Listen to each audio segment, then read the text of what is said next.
இன்னைக்கு பிரஜித் குட்டிக்கு பர்த்டே. நேற்றுலேருந்தே பயங்கர ஹாப்பியாக இருந்தார். நான் 7 இயர்ஸ் ஹோல்ட் ஆக போகிறேன், உன்னை விட ஹைட் ஆக போகிறேன் அப்படின்னு சொல்லிட்டு பயங்கர ஹாப்பி அவனுக்கு. நான் ஹாப்பி பர்த்டே சொன்னதுக்கு அவன் கையெடுத்து கும்பிட்டு தேங்க்யூ சொன்னான். அதுதான் ஹைலைட்டு. அவனோட ஸ்கூலில் டீச்சர்ஸ்க்கு மட்டும்தான் சாக்லேட்ஸ் கொடுக்கணும், ஸ்டூடெண்ட்ஸ்க்கெல்லாம் இந்த மாதிரி கிஃப்ட் ஏதாவது கொடுக்கலாம். அவனுக்கு இந்த கிளிட்டர் ஸ்கேல் ரொம்ப பிடிச்சிருந்தது. அதனால் அவனோட கிளாஸில் இருக்கிற ஸ்டூடெண்ட்ஸ்க்கு எல்லாத்துக்குமே இதுவே வாங்கி கொடுத்தாச்சு.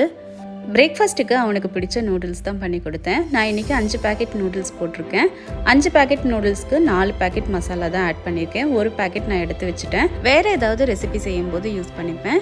2 பேரோட ஸ்நாக்ஸுக்கும் கிக்கும்பரும் கேரட்டும் வச்சு கொடுத்தேன். பிரஜித் சாக்லேட் கேக் தான் வேணும்னு சொன்னதுனால ஃபுல் சாக்லேட் கனாச்சில் கேக்கை கம்ப்ளீட் பண்ணியிருக்கேன்.